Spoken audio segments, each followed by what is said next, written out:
You're listening to the New York Said podcast. Fear not, my friends. This will be my greatest performance. Give it to me. Here we go. We came, we saw, we kicked its ass.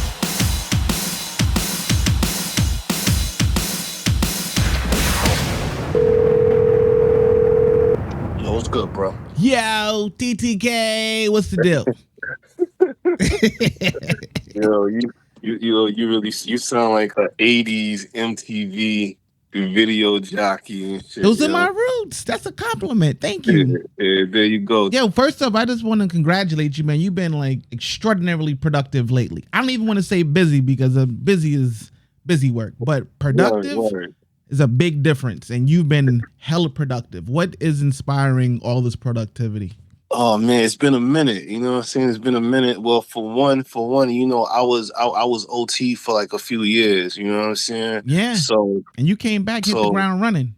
yeah, exactly. Like, you know, like not even trying to brag, but it's like, yo, motherfucker, I'm back. You know what I'm saying? I'm here. You know what I'm saying? Like, so it was good to be back home or whatever. And like, you know, in the pandemic, just having like all these ideas, just in the crib, just working on stuff for like, yo, I know we gonna come outside soon. You know what I'm saying? Whenever it's that time, like, yo, I want to be productive. You know what I'm saying? And I was productive a lot during like that downtime and everything, man. And plus, this is just, you know, the time is just right, man. It's just the time is just right because like these are just both, you know, the show and the book or whatever. Both, you know, both of them is like I've been working on them for a while, so it's nothing new for me. It was just the right time to when to put it out. You know what I'm saying? No, I got the email last night saying that my book is on the way. Yeah. I was about to ask you, like, yo, did you get your my confirmation? Yeah. I was like, yeah, I wonder if he got it in time or whatever like that. But you know, we you know, a couple miles away, so you know, it's like a 1-day delivery or 2-day delivery. Yeah, it'll be good. Like I'm looking forward to it. The name of the book is See What I'm Saying Part 2. Yeah. I got Part 1. Don't get it twisted. I have Part 1. Right. And I've invested in them, so they weren't like, yo, promo gifts or whatever. Like I invest in support, and I'm grateful that you are continually creating your art and your work in these books. What inspired Part 2? Like Part 1's a classic. What was like, okay, we got to do a Part 2? Well, like two things, because you know, Part 1 was primarily about like lyrics in certain songs or whatever. You know what I'm saying? And that was 8 years ago when I put that out. You know what I'm saying? And like, yeah, almost a decade. You know, and a lot of the stuff that's in there is rooted in like, you know, 90s hip hop, early 2000s hip hop stuff like that. You know, and the years are getting the time frame is expanding more. You know what I'm saying? And from 2022 to like, you know, the 90s was 30 years ago or whatever. You don't know say stuff like that, man. It hurts my heart. I'm 45. Like, don't say that. Nah. That's we on the reality. Time is on a bullet train. Word, son. Like, you know, it was like I was like, yo, this stuff. I want to make something that will like, you know, resonate with, you know, more so of like not just people from like our, you know, age bracket and our era, but something that's not so niche. You know what I'm saying? So I was like, damn. I mean, of course, I could do like the lyric stuff for days or whatever like that, but I'm like, nah, let me try to pivot because I got like all these illustrations with like these overheard, you know, conversations I heard on the train throughout the years and everything, man. So I was like, you know what? Yeah, I think it's time. I have more than enough. Let me just put this together and let's do it. Is the War Report one in there? Say again? Yeah, it's in there. It's in there. I think it's in there. Yeah. That's my favorite one with the T-shirt. Like, no lie, that shit happened. I can tell you, that happened probably around like I think 2017ish, somewhere around there. I was in front of like Albee Square, whatever they call it now. What do they call it now? City Point or whatever they call it now. I was on Fulton Street in front of what used to be Albee Square, in right? Brooklyn, downtown. Yeah, downtown Brooklyn and shit, right? So I see this kid, you know what I'm saying? This kid, you know, I don't know, his age or whatever, but he's obviously younger than me. He's probably a teenager, right? And he had like the Capone and Noriega hoodie on, for the Supreme joint. And I was like, yo, that's a real dope CNN hoodie. Yo, he looked at me like I was an alien. Yo, he was like CNN. He was like, nah, yo, and the way he said it, he was like, nah, bro, this Supreme. He said it to me like that. And I was just like, he was like, yo, I guess he thought I was a sucker or something, because he was like, yo, because he was straight up like, nah, bro, this Supreme. He said I'm selling them for like 250 or some shit like What? that. I was like, all right, yo, I'll holler at you later, bro. You know what I'm saying? Talk Yo, about getting lost yeah. in translation, especially the surrealism of like you wouldn't even be able to stand here 20 years ago, let alone Nah, like, come on, B. nah. That's why I was like, you know what?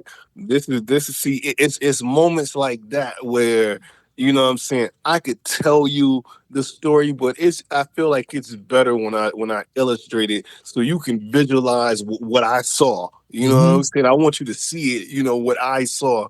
It just adds more context to it or whatever, man. But yeah, that's everything in there is it's true story. You know what I'm saying? Like either it's my personal experience or someone shared the story with me, and I was like, yo, that's funny as hell. I definitely gotta illustrate that right there. And what's been like your challenges or things that you've had to overcome with self-publishing?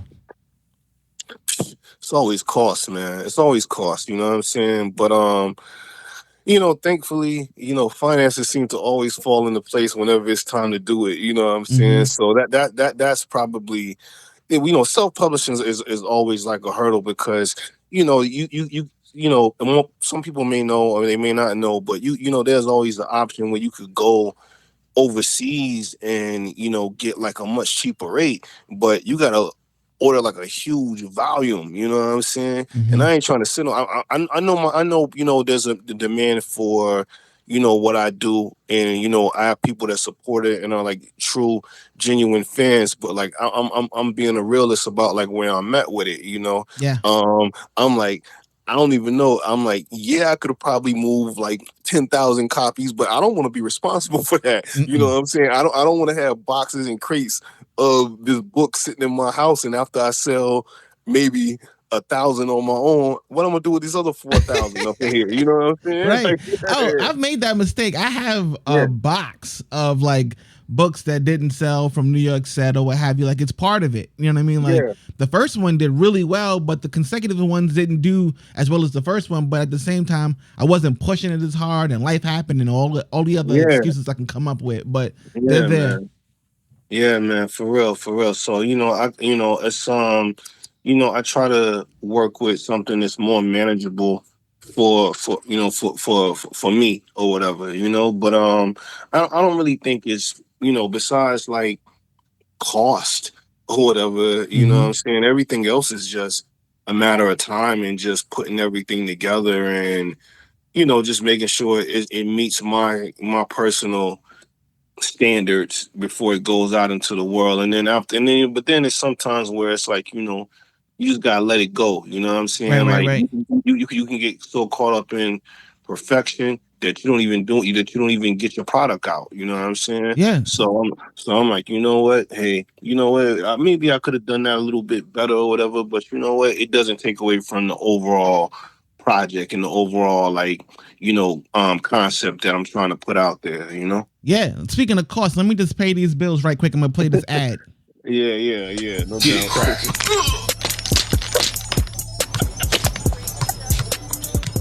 Hey yo, after a long day of busting niggas' ass on the court, I like to take a break and get it cracking with Head Crack Malt Liquor.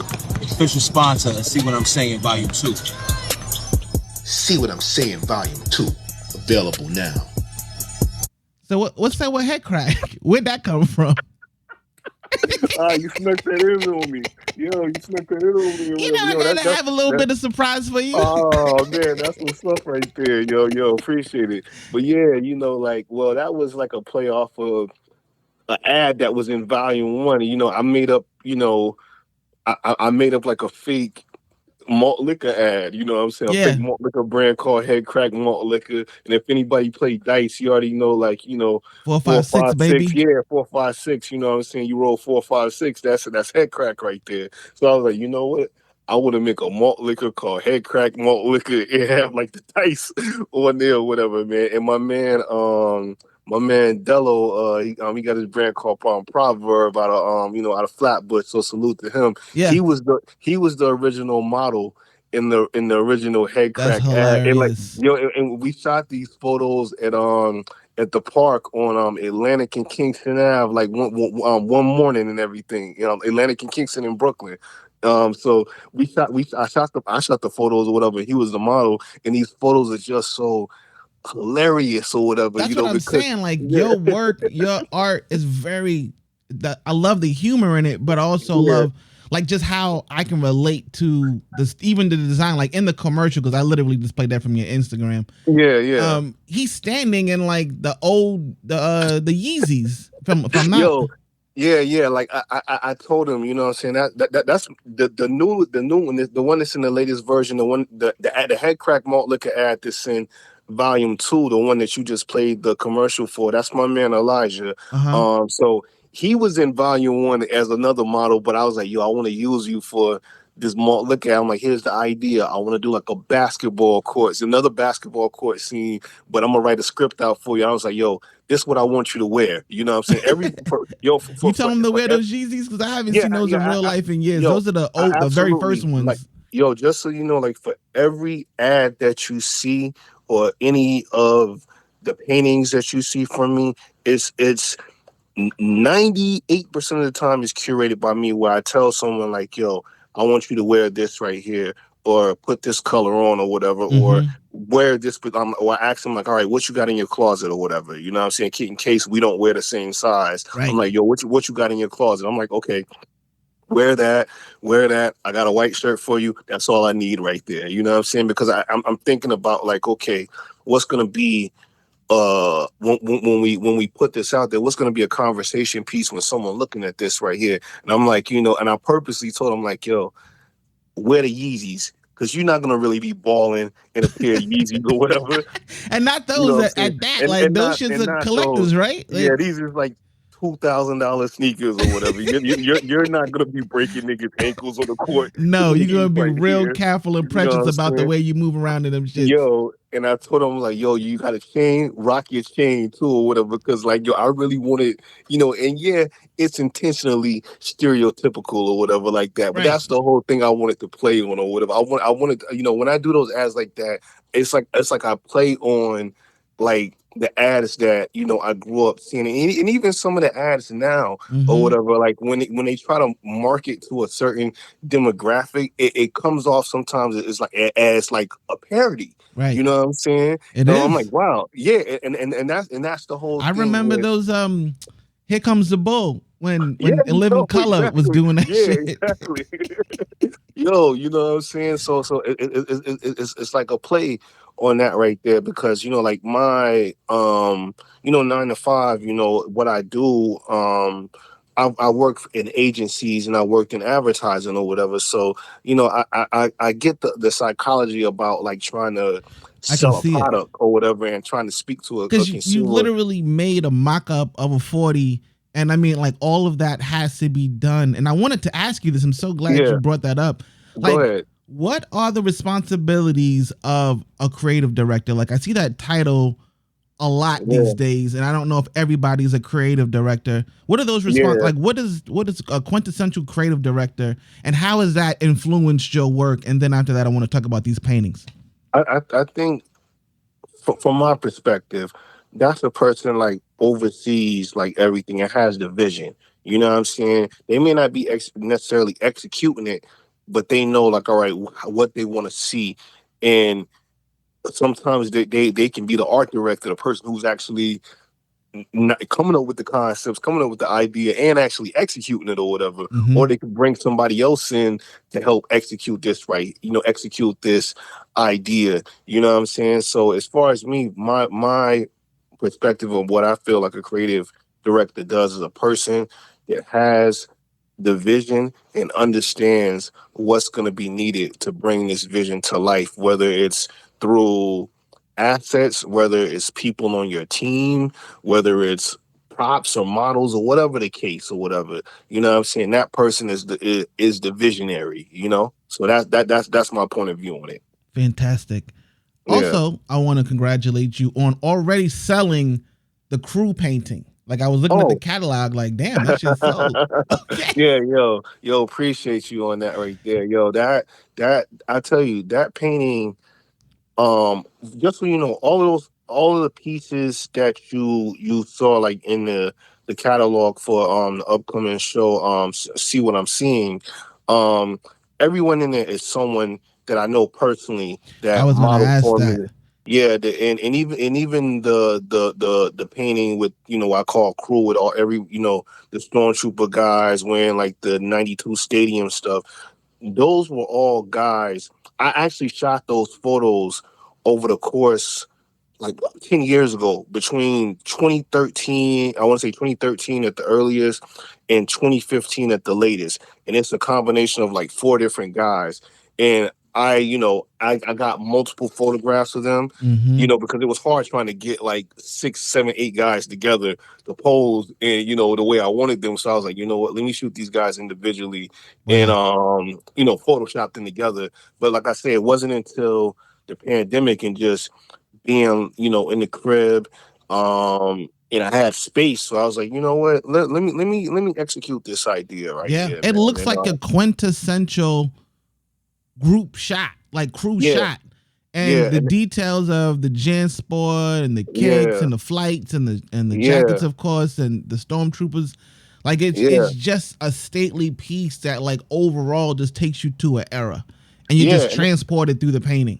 yeah, and that's the whole thing that, I try to incorporate with like everything that I do, like provide, I'm not a rapper, you know what I'm saying? I love hip hop, and hip hop raised me, and hip hop changed my life. But there's a fashion element of hip hop, and I like Mm-hmm. to show that in my work, you know what I'm saying? Like, all right, this is the gear right here that that we're rocking right now. This is the gear that, you see somebody in this particular outfit, you kind of know what tribe they're a part of. You know Mm-hmm. what I'm saying? So I try to make that, you know, a big piece and a big element in all the pieces that I do. And what I love most about these compositions, especially with pieces like Deliver and let's see, Learning, like you can't tell whether they're jumping forward at you or they're falling back. Yeah, yeah, yeah, Deliver, I yeah, feel like it's like almost like a falling back moment. yeah, yeah. Yo, which one is Deliver again, Deliver man? is a person that's like, it's a red background with the sky, and they have the hat on with the brim with the brown kicks and the, you know what I'm saying? Let me And I pull this believe up. she's like flying. It looks like she's falling back. You know what I mean? Like it's Oh, hold on. Let me pull that up yeah. right there. Pull up Let the me pull that up. catalog, Yeah, like, yeah. Because I forgot what's what. All right, let me see. and so it looks also like, while you're doing that, it also looks like some of these folks was in your documentary. Is one or two of these? Let me see. Nah, nobody, Nobody nobody, nobody was in the doc. You may have seen like the paintings in the in doc. the. You probably saw the paintings in the background, but because I was working on them or whatever. But yeah, yeah. But none of these people, because a lot of these photos of paintings were shot long before the documentary was even thought of or Okay, whatever. gotcha. Like I said, these a lot of these photos were shot like over the course of going back as early as 2013. You know what I'm Mm-hmm. saying? I just never got around to executing. But okay, looking at the Deliver one, yo, I'm gonna tell you, I shot that photo. That's my homegirl Cam. Um, I shot this photo of her at the same park, St. Andrews Park. That's the name of the park. It's on the corner of Atlantic Avenue and Kingston Avenue in Brooklyn, Bed-Stuy on the border of Crown Heights. You Wow. know what I'm saying? So yeah, I shot this photo of her and I told her like, yeah, this is what I want you to wear. And I gave her my red hat, my red long bill hat that I wear a lot. I put So it you on. shot her falling backwards like that? Well, this is what we did. We was in the park. So, I don't know if you've ever been to that park, but they have like picnic tables there or whatever, right? Yeah. So I was like, yo, get on the table or whatever, and I want you to lay back like you're falling or whatever. And I was like, so she laid on her back on the table. We're like in broad daylight or whatever. I was like, yo, let me move your arm this way, move your leg this way, and then I shot from above. Yeah. And at the That's time crazy. and at the time when I'm shooting these photos or whatever, I really don't have I kind of know what I want to do, but I think it's more so about getting as many poses as possible. You know what I'm saying? Just getting mad poses, and then from there, just like once I get like I'm looking through, 30 to 50 shots, maybe even more. Then like trying to decipher like, okay, this is good, but I think this is the best shot to work with right here. You know what I'm Yeah. saying? Yeah. And who is support? Oh, that's my mother. I thought that was. I didn't want to Yeah. guess. I was like, I was like, yeah, I think that's Mom Dukes. Yeah. That's my mother. Wow. That was a painting. This idea came together like like I said, during the pandemic. My mother is in Florida, and you know what I'm saying. So I mailed her all everything she has on, except for the shoes. I bought the shoes for her, Right. but the sweater she has on and the shorts, and of course the stormtrooper helmet. I mailed those items to her, and So she's really holding that stormtrooper in the oh picture. Oh yeah. shit. Yeah. She's really holding that in the So photograph. everybody they're all actually Yeah, holding the hell. They've ain't held the helmet. It's not like some shit you yeah. just okay. Dope. Nah. Everything is real. Everything is So real. like even the kicks. So like if I see somebody with a pair of like crazy ACGs or Nah, Moabs. they had it on. They had that on. Whatever they're wearing in the Wow. photo or whatever, they had it on. Like I shot. I paint all of these from photographs. You know what I'm saying? Like and everybody poses. You know what I'm Yeah, yeah, saying? Like yeah. everybody poses, and like the painting, going back to the painting called Support, the painting of my mother. Um, Surprisingly, like my mom, she lives with my brother and my sister-in-law. So, and my sister is all in law, she's a photographer, so she had a setup in the house, and we were on FaceTime. So I was basically like, art directing it from miles away, and be like, yo, I need you to Mm. pose like this, and she was snapping the shots, and I was looking at it in real time. You know what I mean? It was like a virtual photo shoot when we did this right here. So the last one I want to talk about is genuine. All Like right, which one brothers is walk. that? That's on the top. Brothers Okay, walking from the sky into the yellow. yeah. Like what's the science behind that? Yo, it's funny you say science or whatever, because that's my man, Jay Sinai. He's an MC or Wow. whatever, right? Yeah. And I was like, since I've known this brother or whatever, man, he's just been a genuine good person to me and people that's close to me or whatever. And I think about like um how passionate he is about his craft, and his music, and just having a balance between being a father and still doing hip hop. Or like, at once, people say like, oh man, you probably too old to be doing this stuff or whatever, putting out projects, but he's still putting out stuff, and and he has a fan base for it, and his shit sells or whatever. Dope. And I just think about like, just how he's just a genuine person. You know what I'm saying? It's a quality in him that I admire. You know what I'm saying? Like, and then it's kind of like, inspiration for me. Like, all right, yo, I like the way this brother move or whatever. You know what I'm saying? Like this is something that's inspirational to me, or it's a quality that that maybe I see in myself in him. You know what I'm saying? And yeah, that's the piece right there. And yeah, you can look at it like he's stepping into an unknown area. He's stepping out of an unknown area. Mm-hmm. I don't know, man. But I wanted to feel three dimensional. So the last question I have: Go ahead, shoot it. what has been the biggest lesson that you've learned from this experience in painting all these paintings? Because I know like what are you listening to? Like what's crossing your mind? Are you see the vision? You already see it, and then you're just like painting toward the vision, or is it changing as you're going? Like what have you learned Nah, over this process? patience. You know what I'm saying? Like, cause for a long time um I didn't paint anything. You know what I'm saying? Because whether it was my mind just wasn't in the space to do it, or I didn't have the actual physical space to execute how I wanted to paint. So going back, but it's still it's like riding a bike. You don't forget it. You may not be able to do it as proficient as you used to could do it, and that was kind of like what it was with these paintings. Just trying to get back into like muscle memory, and just you know having that type of my anxiety just taking over. Sometimes be like, yo, can I do this still? And I'm like, of course Nah, I can do you it. did it. Of course Yeah. I can do it or whatever. Yeah, but yeah. it's like but it's like you have that blank canvas. Is like, yo, I got this idea. How am I going to bring this to life?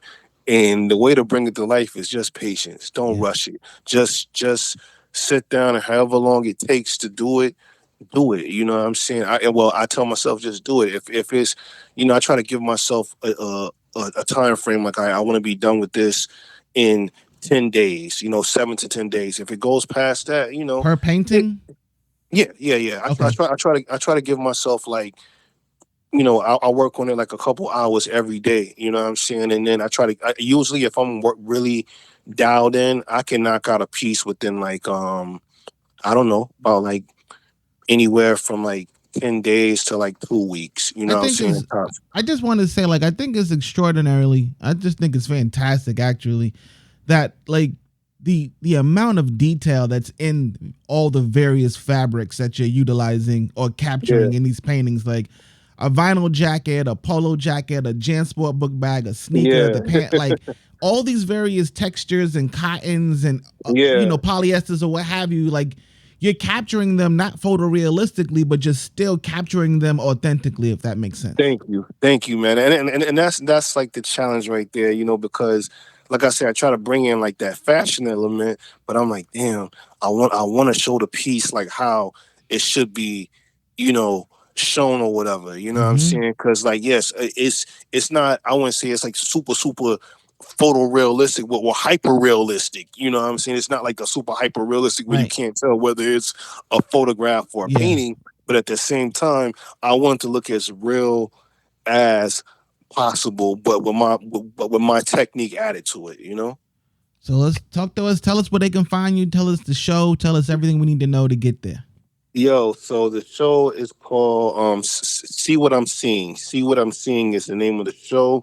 It's a collection of pieces, some of my most personal work to date, including portraits of people that have been influential, like, in my life throughout the years. And it's 15 pieces total. And they're gonna be on display at this spot called One Art Space on 23 Warren Street. It's in Manhattan, right off of Church Street, in downtown Manhattan, a couple blocks away from World Trade. But the opening night is September 28th, and it's up until October 1st. So definitely, if you're able to swing through for the opening night, uh, you know, I would love to see you and have you there. You know what I'm saying? If you want to buy a painting, I will love you even more. You know what I'm Yeah, saying? yeah, yeah. Yeah. Fantastic. Yo, Thank you, brother. we out of here, man. This is it. Like, we don't need to go all crazy, but I appreciate you taking the time out and sharing this information and kicking it with me, and kind of nerding out on philosophy, art, and all these kinds of things. It's always a Word. blessing. Nah, I appreciate you, man. Thank you for your time, and thank you for, whenever I reach out, you answer the call, man. That really means a lot right there. 100%. Vice versa, man. Shit. Yeah. Like I appreciate you too. I'm gonna put all of this information on the website, and we're gonna crack it out and work it out. And yeah, man, let's get out of here. My guy, man. Yo, just keep me posted, man. Yo, just stay cool out there in case we get another heat wave. If it rains, you know what I'm saying? Make sure you take the umbrella with you, Yeah. I don't know. You'll see me there the 28th. I'm there. Let's make it happen. All right, my guy. Yo, and feel free to bring anybody and everybody who you think will appreciate it, yo. That's a bet. All right, man. Yo, peace. Peace.